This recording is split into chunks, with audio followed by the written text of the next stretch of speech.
Well, that is the one thing in 8 hours, 600 questions I asked him. That was the one time he said, I don't want to comment.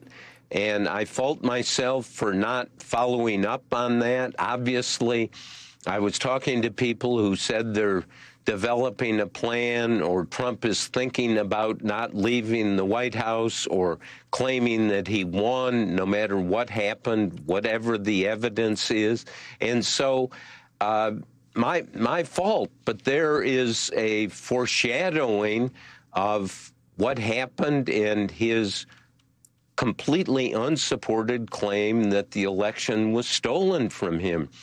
Bob Costa and I, in our book Peril, were able to investigate that and had all these memos that Rudy Giuliani, Trump's lawyer, sent to Lindsey Graham when he was chairman of the Senate Judiciary Committee. And Graham had his chief counsel investigate and found zero evidence, and Costa and I were able to go through that. In fact, there is no evidence. And Lindsey Graham went to the floor of the Senate and said, count me out. He was not going to support Trump on this unsupported claim.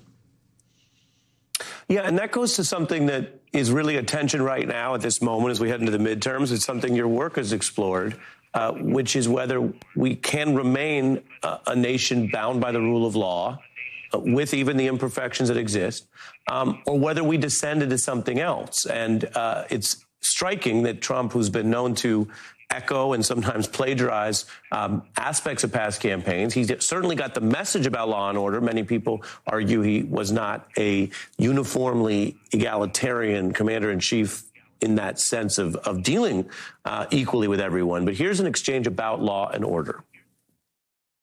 Did somebody help you? Yeah, I get people, they come up with ideas, but the ideas are mine, Bob. Mine. And want then, to know something? Everything's mine. What's going on there? Well, too much. I mean, there he is saying in that you hear it, and again, this is the power of audio, you know, kind of confidentially. You want to know? Everything is mine.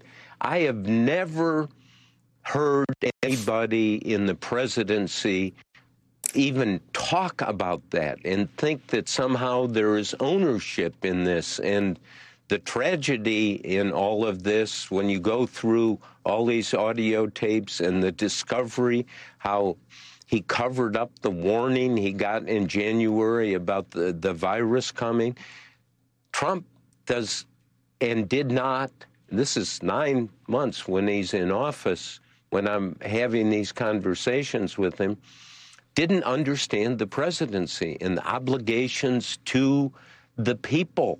You have to, this isn't about yourself. But you see, when he says, everything is mine, it kind of echoes this idea of the presidency is his. And we now even see him claiming that he won when there's no evidence to support that.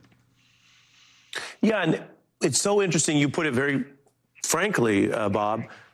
That's what separates a kingdom or any corrupt kleptocracy from a civilized democracy, that there is an understanding that it's the people's power, it's the people's money and taxes, it's the people's courage in war that creates the state. And the state is not the people who happen to come in and out of running it. And it's something that I guess gets lost with Trump because we all know how strong people feel about him. But put aside his so-called ideology or policies that he's associated with, who he put on the court, for example, or those things, that sort of corruption seems to be deep-seated for him, Bob. And my question for you is, do you see that then playing out in his approach to classified documents or these other issues where he seems to think, no, it's mine, because he doesn't recognize the validity of the state in a way?